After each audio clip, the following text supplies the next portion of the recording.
자, 이 마태복음 7장 1절 비판하지 말라 그렇게 돼 있잖아요.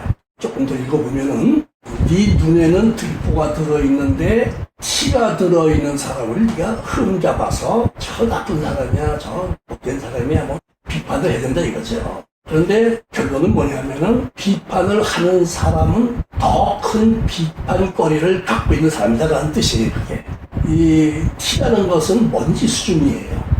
안 보여요 눈에서. 근데 들보라는 거는 뭐 이런 건물은 없지만 우리 한옥을 지으면은 여기 기둥 있고 여기 기둥 있고 그 사이 이렇게 받쳐주는 가로지른 기둥을 말해요. 근데 전부 기둥 크기가 같아요. 그게 들어있으면서 먼지가 들어있는 걸 비판한다. 그러니까 내가 비판받을 짓이 없으면 남을 비판하지도 않는다는 뜻이에요. 그래서 이제 그거를 내가 설교를 해준 적이 있는데 제목을 남의 속도 모르고 아마 그렇게 했던 것 같아요.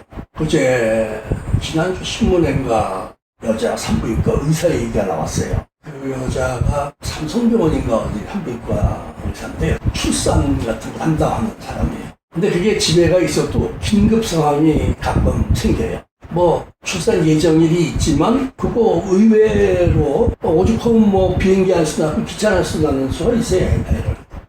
산모도 죽을 수 있고 아기도 죽을 수 있는 그런 거 얼마나 있잖아요.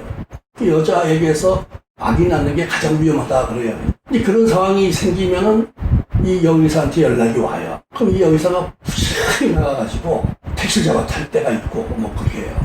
택시를 타고 이제 가면서 계속 이제 상황을 듣잖아요. 그러면 운전사가 알아요. 그걸 듣고 판단을 해서 꽉 잡으세요. 그냥 막 달린 거예요, 운전기사가. 위험한 상황들도 생기고, 신호도 좀 위반하고, 그럼 신호 위반하고 가면 저쪽에서 오든처럼 막 빵빵거리고 막 욕을 하고 난리 나잖아요. 그래도 막 달리는 거야. 전부 다 욕하지 뭐.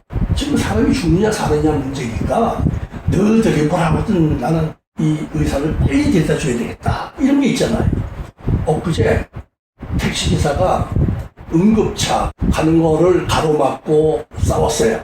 이제 그 차가 좀 부딪혔었나 봐. 아마 사고가 났었나 봐요. 여기 지금 중환자가 다 있는데 빨리 가야 된다. 일단 이것부터 해결하자. 그랬더니 이 사람이 말 안 듣고 끝까지 버텼어요.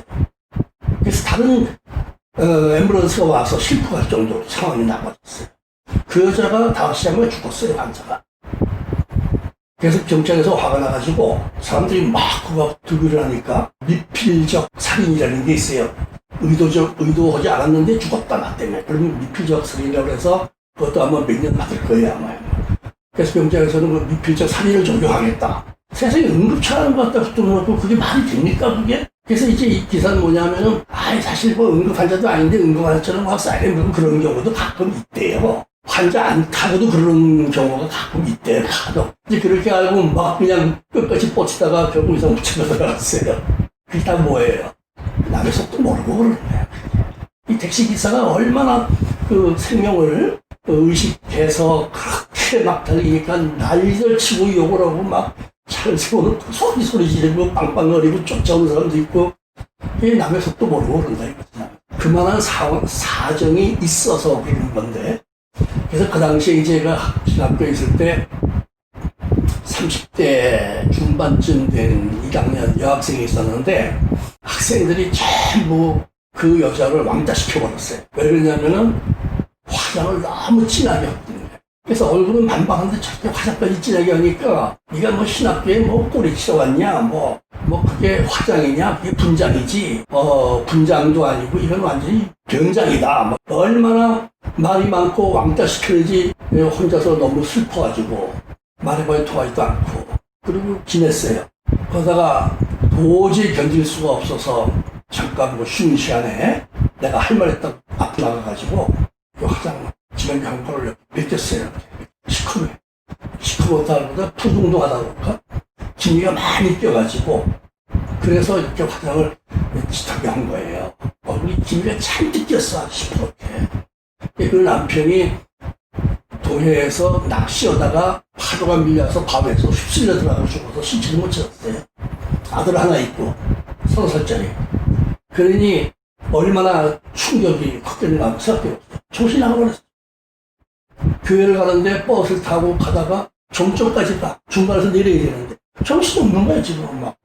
그래가지고 다시 타고 오면 한 50분 지났어요. 예배 시간. 이 정도로 이제 아주 고통이 많은 괴로운 그런 사람이니까 그거 사정 남의 그 사정 모르고 저건 뭐 여기 무슨 뭐 분장을 했느니 어쩌니 완전 왕따시켜갖고 말도 안 하고 얼마나 속이 상하겠어요.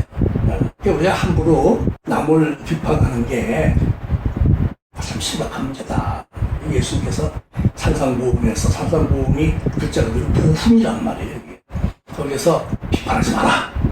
이렇게까지 아주 단호하게 말씀을 하신 거예요. 그런 예 많지 뭐. 보면은 억울해서 자살하는 사람도 있고 이런 것들이 되게 이거 억울해서 자살하는 사람들이 사람들로부터 부당하게 공격을 받는 경우가 제일 자살률이 높대요.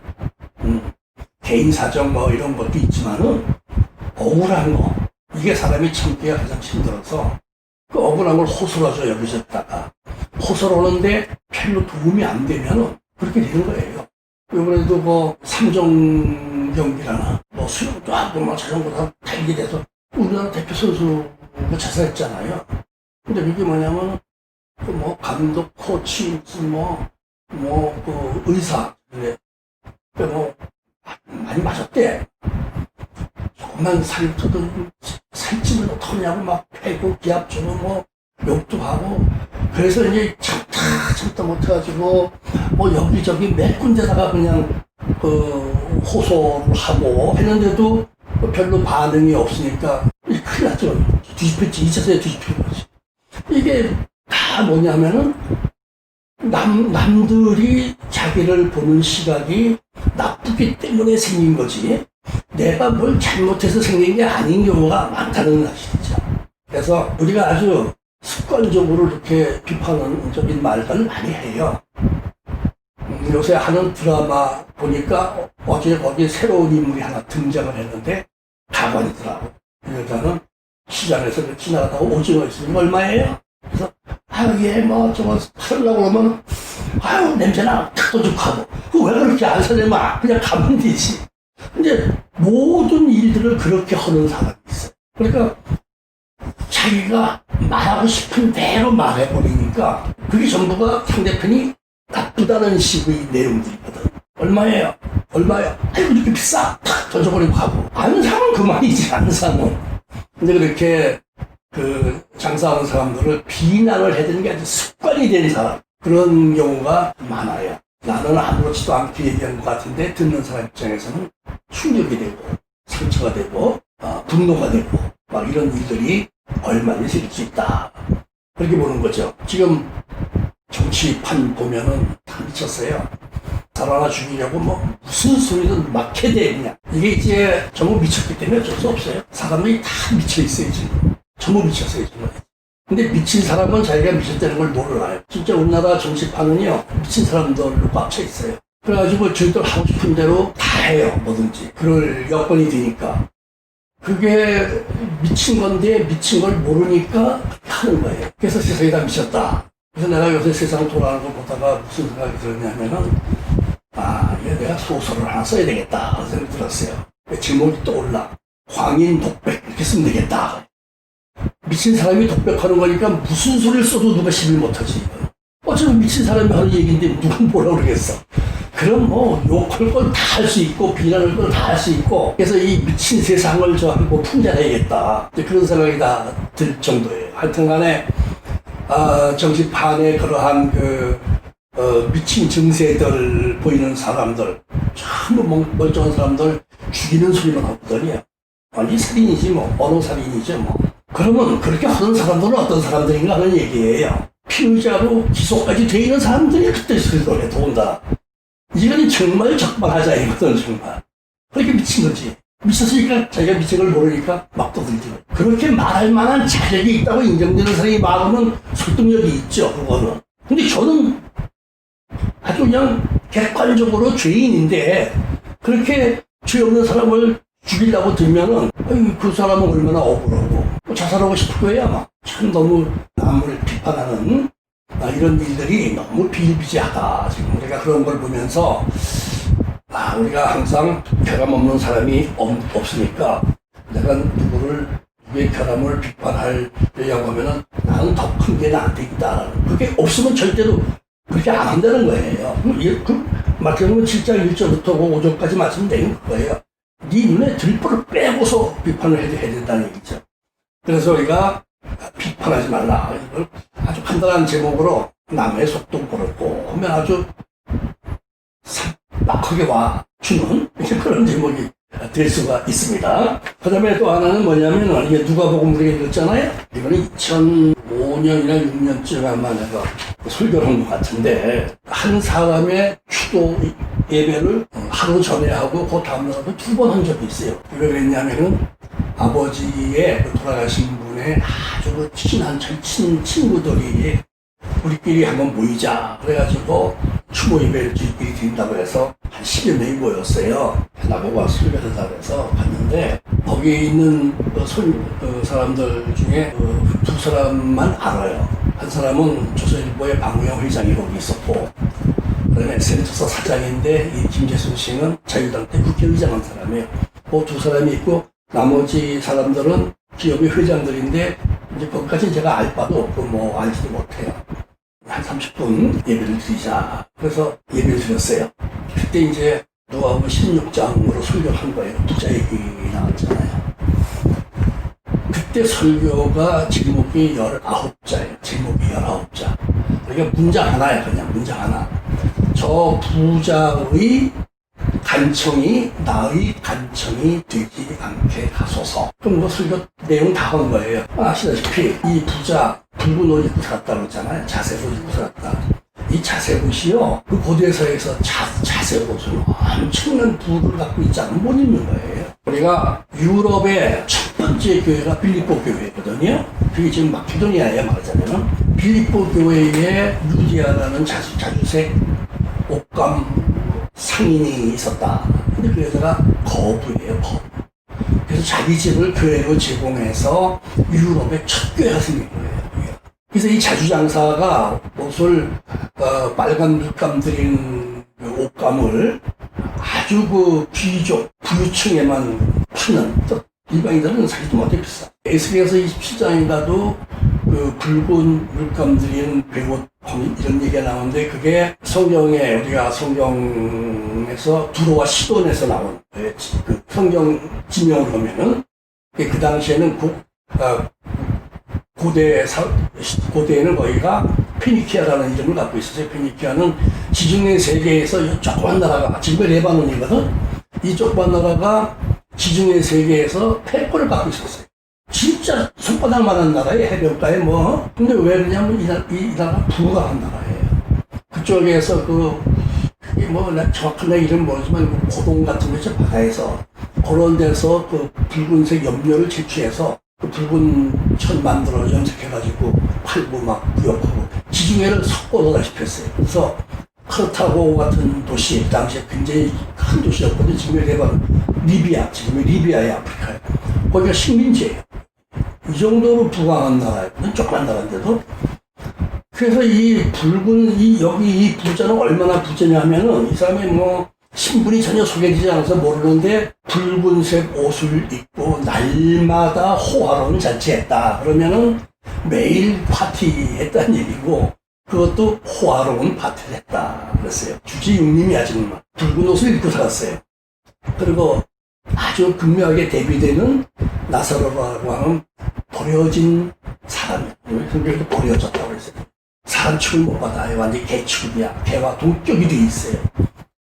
그거는 밥도 못 먹고 절절 매는데 이 사람들은 맨날 그렇게 호흡판으로 하다가 나사로는 죽고 부자도 죽었더라는 게 이게 사실 생각해야 될. 왜냐하면은 조금 전에 그 권력 가진 자들 또 이렇게 부를 갖고 있는 사람들이 되게 크게 미쳐 있어요. 미쳐서 자기는 죽는다는 걸 생각 못해요. 그냥 이 부와 권력을 그냥 끝없이 영원히 누릴 걸로 착각하고 사는 거예요. 그게 미친 거지. 한계가 있다는 걸 알면 미치지 않아요, 저렇게.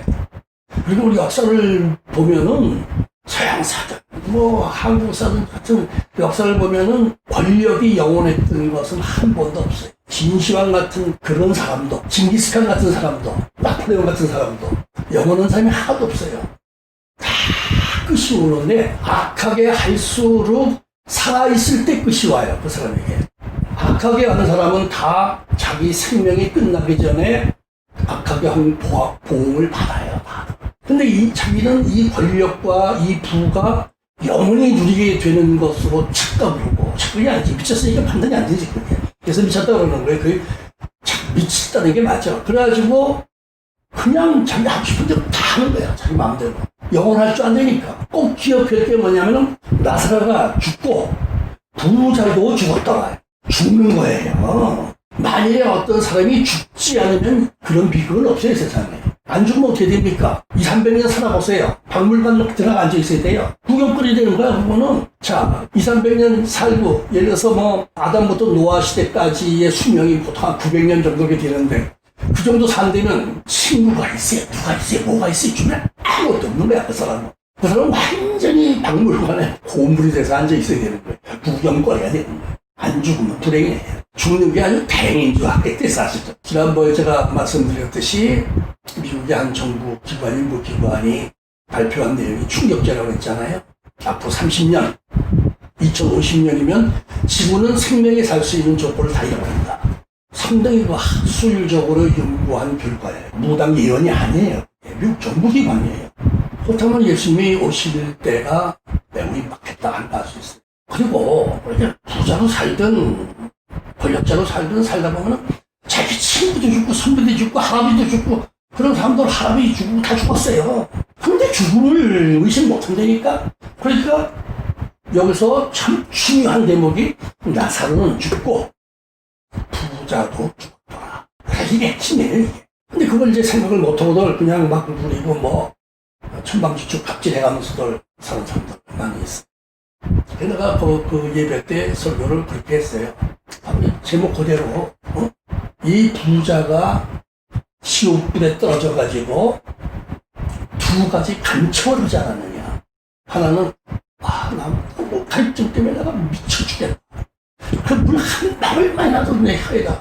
얼마나 간절한 겁니까? 한 방울만 내 혀에 떨어뜨려도 내가 시원하겠다는 얘기거든요. 그 얼마나 간절한 절기냐고, 그게. 두 번째 간청이 뭐예요? 그거 거절당했죠? 두 번째 간청이 뭐예요? 그러면 내 형제들이라도 여기 안 오게 해달라. 나사로가 부하에서 가서 이거 다 하고 얘기해주면은 내 형제들 여기 안 오고 나사로 있는 데로 갈 거다. 천국으로 갈 거다. 그 얘기 아니에요. 그때 답이 뭐예요? 소용없어. 선지자들 다 있어. 뭐 이 세상에 무슨 뭐 죽었던 사람이 깨어났고 얘기해준다고 그거 설교돼서 맞아 따라올 사람이 몇 사람 있어요? 무슨 환상을 꾼나 꿈을 꿨나. 기독교 신자들은 그 신앙적인 어떤 근거가 있으면은 그걸 확신을 갖죠. 아, 그랬구나. 근데 부처한 사람들은 전부 개꿈 꿨다고 해요. 그리고 이 세상에 복음이 꽉 차 있어요. 구약 시대에도 그랬고 지금도 그런 거예요. 복음은 꽉 차 있어요, 세상에. 그죠? 이 성경은 하나님의 말씀은 하나님의 비밀이라고 되어 있거든. 비밀인데 적극적으로 공개된 비밀이에요. 이게 진짜 비밀이야. 몰라서 얘기를 안 해줘서 답을 안 줘서 모르는 거 비밀은 그냥 덮어지지만 가장 적극적으로 이 하나님의 비밀인 성경 말씀을 적극적으로 사람들에게 알려주는데도 모르니까 진짜 비밀이에요. 이거는 진짜 비밀. 그래서 이 세상에 정말 교회도 있고 목사도 있고 신자들도 있고 다 있는데 내가 여기서 죽은 나사로 폭한다고 들을 것 같으냐. 그러니까 두 가지 간청이 전부 거절당했더라. 이 사람들은 세상에서는 자기 뜻대로 다 되는 사람들의 수준이. 사실 뭐 지금 자본주의 사회에서 돈 많으면 다 하죠, 뭐든지. 그런데 돈으로 다 된다고 생각하고 돈 갖고 누리고 사는데 안 통하는 데가 있다는 얘기죠. 그래서 살아있는 동안에 분명하게 죽음이라는 것을 의식해야 되는데 그걸 못하고 있다 이거예요. 많이 가질수록 못해요. 너 권력을 많이 갖고 있을수록 자기는 영원히 권력을 누릴 수 있다고 착각하게 돼 있어요. 그래서 통하지 않아요. 그래서 거기 오신 분들이 재벌급이었거든요. 그래서 제가 강조해서 제목을 2번, 3번 읽어줬어요. 저 부자의 간청이 나의 간청이 되지 않게 하소서. 충격을 받았어요. 그 이튿날 이제 그 가족들 한 20대 명 모여서 이제 충고를 항상 드렸거든요. 당일날. 그날 갔더니 그리고 회장이 나 이제 오라고 해서, 오라고 회장이 나보고, 어제요. 한 1시간쯤 식사하면서 대화를 나눴는데, 전부 그 설교 갖고 얘기했습니다, 우리가. 그 다음에 충격이 컸던 것 같아. 다른 얘기 없었습니다. 전부 그냥 이 죽음에 대한 얘기, 그 설교 내용 가지고 화제가 됐었습니다. 하고 얘기를 하더라고. 오늘 충격받았다는 얘기지. 그래서 우리가 이 세상에 살아있는 동안 부자들 앞에 가서 저 권력 가진 사람들 앞에서 설교할 기회가 있으면 이런 걸 해주면 참 좋은데 이게 기회가 안 생각 못하는 거죠. 아무튼 사람은 생일이 사망일 계약한 날입니다. 출생한 날이 자기 사망 신고하는 날입니다. 나 이제 언제 죽을지 몰라도 신고가 되는 그렇게 해서 사는 건데 이걸 다 모르고 그냥 천방지축 이 세상이 다 이거 까부는 거지. 그러다가 이 부자가 간청한 것들이 그들의 간청이 될 때 전혀 응답이 없다 이거죠. 이런 문제가 사람들이 생각하지 못하는 문제들이다. 그 다음에 사도행전 12장 사도행전 12장 한번 찾아보세요. 20절부터 25절. 여기 헤롯은 헤롯 대왕의 손자예요. 그래서 헤롯 아그리파 1세라는 이제 이름을 갖고 있는 사람인데, 이거 배경이 뭐냐면 이제 12장에 나오는 얘기인데, 먼저 그 헤롯 대왕, 그러니까 이제 할아버지, BC 4년에 죽었어요. 헤롯 대왕 할아버지는. 근데 그 이제 헤롯 대왕이라고 그러고 헤롯 왕이라고 그러니까 유대 나라가 독립된 왕국으로 잘못하는 분들이 많은데, 그 사람들은 총독 개념이에요. 총독으로 있는 거예요. 그런데 현지인을 총독으로 세운 거예요. 그리고 왕의 칭호를 준 거예요, 로마가. 그런 케이스인데, 그럼 헤롯 대왕은 왜 대왕칭을 줬느냐? 그 아버지가 헤롯 대왕의 아버지 헤롯 안티파테라는 사람이 있었는데, 그 사람은 그 로마가 정보전쟁할 때 공로를 세운 사람이에요. 그래서 그 아들인 헤롯을 거기 총독으로 임명해주고, 유대와 사마리아 땅 총독으로 임명해주면서 그에게 대왕 칭호를 줘서 명예를 빼준 거예요. 이방인이 와서 유대인을 통치하는 것보다 자국인이 통치하면 조금 더 부드러워지는 그런 게 있거든요. 더구나 유대인들은 이방인을 아주 질색하는 사람들이니까 그런 거거든요. 근데 BC 4년에 예수님이 태어났단 말이에요. 베들레헴에서. 태어나니까 이게 이제 메시아가 태어났다, 무슨 굉장한 뷰를 이게 아무도 왕이 될 사람이 아니지. 그래갖고 이제 애들 다 죽였잖아요. 그때 몇 명인지 우리가 몰라요. 근데 베들레헴이 원래 조그만 마을이기 때문에 2살 이하 남자애 다 죽였으면 7, 8명이 죽였는지 몇 사람 죽였는지 모르지만 다 죽였어요. 그래서 예수님은 피난 갔다가 헤롯이 죽었다는 말 듣고 바로 왔다 하게 돼 있어요. 근데 헤롯이 BC 4년에 그렇게 해서 베들레헴의 영아 악살하고 예수님을 죽이려고 했다 실패했잖아요. 그 70살에 그 해가 헤롯 대왕이 70살이에요. 그 다음에 여리고에 그 헤롯 대왕의 별장이 있었던 것 같아요. 거기가 그 온천이 나오고 그랬답니다. 그때는 지금은 모르겠는데 거길 갔다가 그 헤롯 대왕의 그 계보를 보면은 동시적으로 결혼한 부인이 9명이거든요. 그 9명 중에 하나가 낳은 아들이 있어요. 어려요. 그 아이를 헤롯 대왕이 할아버지인데 이 아이를 죽여버렸어요. 여리고에 가서 죽였어요. 자기 직접 죽였어요. 목욕탕에서 눌러서 숨 못 쉬게 해서 죽였다. 그렇게 나왔어요. 성경에는 없어요. 요세푸스가 고대사에 썼어요. 자료가 있어요. 틀림없는 사건이에요. 그랬는데 그래놓고 이 사람이 닷새 후에 죽었어요. 헤롯 대왕이. 그게 어디 기록이 나오냐면은 요세푸스의 유대 고대사라는 책 속에 기록이 나와 있는데 거기 보면 뭐라고 되어 있냐면은요, 헤롯 대왕이 그렇게 해서 아이를 죽여놓고 닷새 후에 병이 생겼는데 뱃속이 뭐가 갉아먹는 것처럼, 창자를 갉아먹는 것처럼 장이 썩어가지고 벌레가 생겨서 파먹었어요. 살아있을 때. 또 얼마나 아팠을까 한번 상상을 해보시라고, 그거를. 이게 역사적인 기록으로 남아있는 거예요. 근데 이제 이 손주가 또 그렇게 죽어요. 이거 보면 아그리파 1세 이 친구가 무슨 짓을 했냐면은 예수님의 제자 가운데 야고보를, 요한의 형제 아니에요? 야고보를 칼로 목을 죽였어요. 그러니까 유대인들이 박수 쳐주고 난리 났어요. 왜냐하면 유대인들이 그때 이제 초기 그 기독교 사회에서는 아주 기독교에 대한 박해가 심했으니까, 이단으로 봤으니까 이건 완전히 율법도 무시하고 말해주는, 이게 말이 안 되는 거예요, 유대인들. 그래서 초기에 1세기에 기독교 박해는 유대인이 했지 로마가 한 게 아니에요. 로마는 네로 황제 때 기독교를 탄압했지 그 이전에는 안 했어요. 그래서 이제 그렇게 해서 야고보를 죽이고 나니까 유대인들이 박수 쳐주니까 지지를 받는 거 아니에요? 자기 인기도 올라가는. 그러니까 야 이것도 하나하나 다 죽여야 되겠다. 그래갖고 두 번째로 잡은 게 베드로예요. 베드로를 잡아다가 감옥에 넣고, 그게 이제 그 베드로는 사도행전 3장에서 탈옥 경험을 갖고 있어요. 또 감옥에 넣었는데 그 다음날 재판을 하려고 다 모여서 야 베드로 데려와라 했는데 없어요. 얼마나 기가 막혀요. 그랬는데 또 하더니 베드로가 저 성전 마당에서 설교하고 있습니다 그러는 거야. 잡아와라. 그러니까 탈옥이 아니지. 나가지니까 저절로 나가져서 나간 거고, 뭐 가서 뭐 도망간다고 설교하고 있었으니까 마당에. 그래가지고 그 재판을 했던 기록이 사도행전 3장에 나오잖아요. 그러니까 이제 이게 탈옥 경험을 갖고 있어요. 일단 이쪽에서 볼 때는. 그래가지고 야 이거 놓치면 안 된다. 단단히 해라. 그래가지고 그 병사 2명을 양쪽에 베드로와 같이 눕혀놓고 쇠사슬을 묶어놨어요. 도망 못 가지 절대. 그리고 4명씩 4개조의 경비병을 세웠더라. 그게 있어요.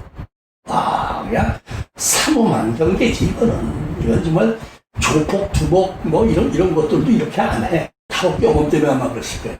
그렇게 났는데, 베드로가 참 잠들어 있는데 누가 와서 발로 툭툭 쳐, 옆구리를. 또 그렇게 천사가 와서 일어나라.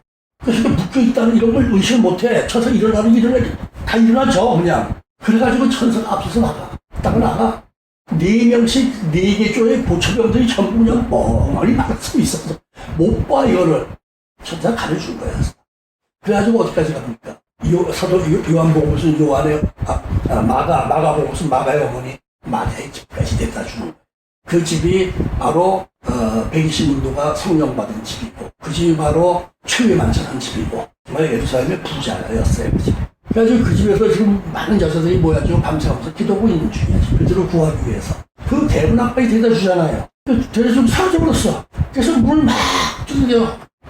안에서 왠지 나가봐라. 이 하녀가 나갔더니 베드로가 살아왔어요. 야, 그럼 문을 열어줘야지. 너 혼자 뛰어들어왔냐.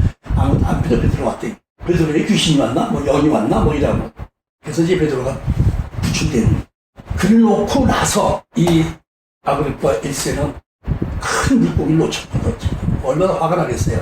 가이사라로 갔어요. 이제 예루살렘에서 그런 일이 있었고, 가이사라의 총독부가 원래 가이사라에 있거든요. 본디오 빌라도도 가이사라에 있었거든요. 그러니까 글로 갔어요. 가가지고 있는데, 그 앞에 그 들어와시던 바로 북쪽, 피니키아 지방에. 그쪽에 사신들이 여러 명이 와가지고, 왕을 뵙게 해달라고, 여기 20절에 보면은, 왕의 침소를 맡은 신하에게 신하를 설득했다 그게 있어요. 그래서 우리가 말이야 좀 가깝게 지내고 싶습니다. 왕을 좀 만나게 해주시오. 그래가지고 이제 주선해서 만나게 됐어요. 그래서 만났을 때 이 사람이 21절에 헤롯이 나를 택하여 이제 면담 날짜 정해놓고 왕복을 입고 단상에 앉아 백성에게 연설하니 이제 그 사람들 여럿이 왔다고 그래요. 백성들이 크게 부르되 이것은 신의 소리요 사람의 소리가 아니다. 신격화시켜버린 거예요. 아부한 거지. 잘 보여가지고 어떻게 좀 협상 좀 잘 하려고. 이게 지금 농산물 때문에 온 거거든 지금. 이쪽에서 농사진 농산물을 지들이 수입하다 먹고 사는 거예요 지금. 이 레바논 데가 그 레바논 산맥 바로 밑에 좁은 해협이거든. 아주 비옥한 땅이 없어요. 농사지 힘든 데예요. 그렇게 해서 그들이 페니키아 시절에 항해를 많이 한 거예요. 그래서 정착한 거예요. 지구의 권을. 그래서 이제 양식을 여기서 많이 구해다 부역을 해서 먹는데 그걸 아마 안 준 모양이에요. 그래가지고 이제 신하들을 여러 명이 와가지고 좀 이제 화해하려고 왔어요. 거기 한번 이제 연설을 했어요. 헤롯 아그리파 1세가 연설을 하는데 사람들이 저 사람의 소리가 아니라 저 신의 소리. 기분 좋겠죠? 예? 이 헤롯은 얼마나 자기가 신격화돼. 인간이 좀 돈 좀 많고 권력 좀 높고 그러면 신격화 하는 사람들이 신격화 시켜요. 신격화. 뭘 해야 적극적으로. 가지고 기분을 붕뜨게 만들어. 그럼 자기가 잘 보이잖아. 이제 그런 거지, 이게 전부가. 그래서 여기 뭐라고 돼 있냐면은, 당신이 신이다. 그러니까, 헤롯이 어떻게 했어요? 맞아, 나 신이야. 이렇게 나온 거야, 반응이. 그래서 여기 23절에 보면, 하나님께 영광을 돌려야 되는데, 하나님이 신데 말이야. 응? 이렇게 나와야 되는데, 자기가 하나님인 것처럼 행세했더라. 그랬더니 어떻게 됐어요? 23절에 끝에 하니까, 주의 사자가 곧 친히 현장에서, 지금 영광을 받고 있는 그 현장에서 그대로 주의 사자, 천사가 쳐버렸다 그랬어요. 때린 게 아니에요. 이 사람도 자기 할아버지처럼 뱃속에 벌레가 생겼고 파먹기 시작했어요. 그 시간부터. 헤롯 대왕도 벌레에게 먹혀 죽었고, 이 손주도 벌레에게 먹혀 죽었다. 닷새 동안을 부르짖어 가면서 고통을 호소하다가, 그 사람이 결국 죽었어요. 벌레에 먹혀 죽었다. 그래서 헤롯 대왕과 그의 손자 헤롯 아그리파 1세 왕 두 사람이 벌레가 파먹어서 창자가 썩어서 죽은 사례로 성경에 기록이 나와 있어요. 얼마나 끔찍한 일인지 생각을 해보셔야 될 겁니다. 그 외경이라는 게 있어요. 위경이라는 게 있고, 이게 전부 구약과 관련된 거예요. 구약. 외경은 무시할 문서는 아니다. 이렇게 보는 거예요. 신학적으로. 왜냐하면 성경을 이렇게 만들 때 여기서 제외시켜 놓은 게 외경이에요. 그러니까 경외전이다 이거예요. 위경은 이제 가짜라는 위자예요. 그게 위선, 이런 위증 같은 위자이기 때문에 위경은 외경보다는 급수가 한참 아래. 이건 좀 엉터리야 이렇게 보는 건데, 외경 마카비서가 있어요. 요세푸스가 이 마카비 가문의 왕족이에요. 독립 왕국을 만들었었어요. 역사에 그런 게 나와요. 그 마카비서의 2서 9장 9절에 뭐라 그러냐면은, 이 헤롯, 아그리파 1세에 대해서 배에서 벌레가 나오고 악취가 났더라. 좀 구체적으로 써놨어요. 5시간 동안 그냥 고통, 그 조부가 5시간 동안 고통을 호소하다 죽은 것처럼. 근데 이 사람은 닷새 동안 몇 배를 더 고생을 저희 할아버지처럼 했다. 그래서 이게 우리 경전에 없는 것들도 외경 속에서 보충되는 것들, 구체적인 것들이 더 있어요. 이기는 우리 성경에는 그냥 죽었다고 돼 있는 거지. 우리는 아주 구체적으로 설명이 나와 있다고, 성경에 나와 있다. 자, 그래서 오늘 종합을 하면은 결국 이 세상은 절대로 전부가 아니다. 제일 중요한 거. 마태복음 25장, 24장 44절에 보면은, 그러므로 너희는 준비하고 있으라. 그리고 정말 예수님의 재림은 대단히 임박했다. 그런 여러 가지 상황을 얘기할 필요도 없이 우리가 실감할 수 있는 그런 상황에 와 있고, 근데 이제 중요한 건 준비하고 있다는 게 결국 뭐냐면, 결론적으로 마태복음 24장 40절에 보면은요, 예수님이 재림할 때의 상황을 3가지 유형으로 설명을 해놨어요. 3가지 예로 설명을 해놨어요. 예수님이 재림하실 때 그 10처녀 비유가 첫째 그거죠. 그 10사람은 예수님이 재림한다는 거예요. 신랑이 이제 예수님을 말하는 거예요. 예수님이 재림한다는 걸 알고 있는 사람들이에요. 적어도 교회에 예배 생활을 하는 사람들이란 얘기야. 그래서 예수님은 재림해. 이게 다 알고 있어요. 그래서 준비해라. 교회에서 설교 많이 나와주지, 예수님.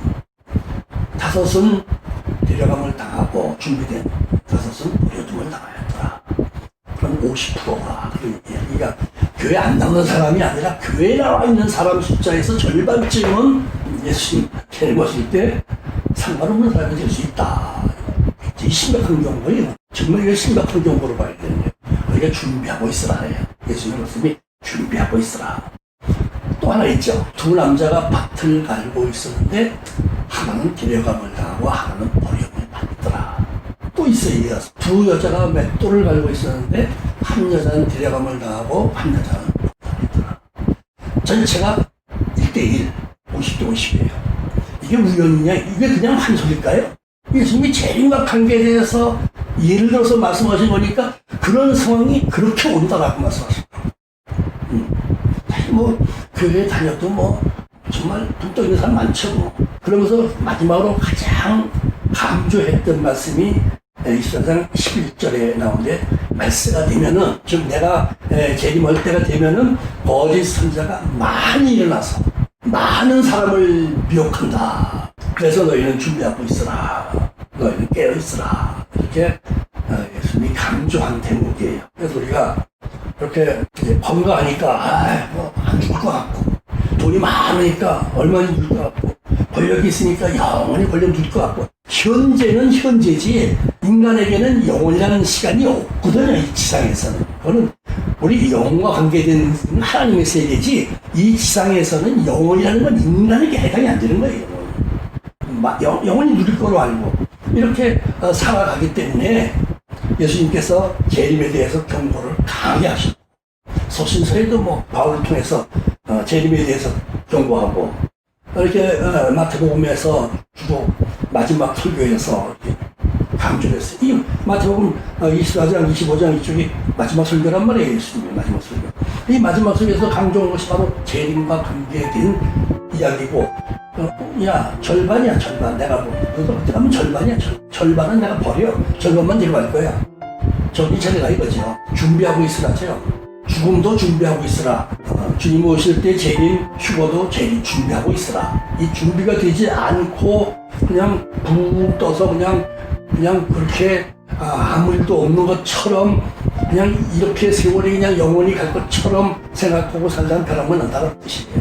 그래서 우리가 오늘 세 토막의 제가 내용을 말씀을 드렸는데, 결론적으로는 준비하고 있으라는 말씀을 우리가 명심해 두어야 합니다.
받으소서.